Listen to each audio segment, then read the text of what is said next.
Hi guys! Nandito naman tayo ngayon sa bukid. At alam nyo na, dito tayo sa ating itlogan.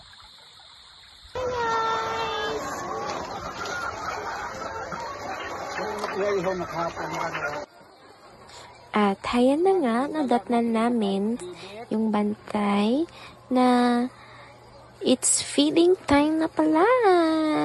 Ayan. Balik punta ha ko punta ka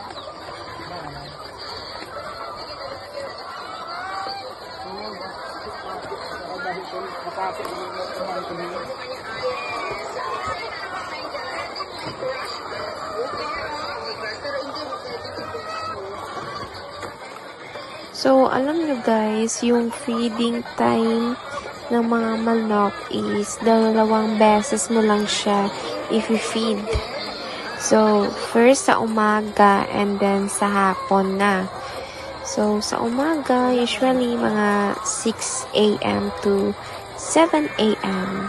Tapos, sa hapon is 2 p.m. or 3 p.m. siya na papakainin. Ayan.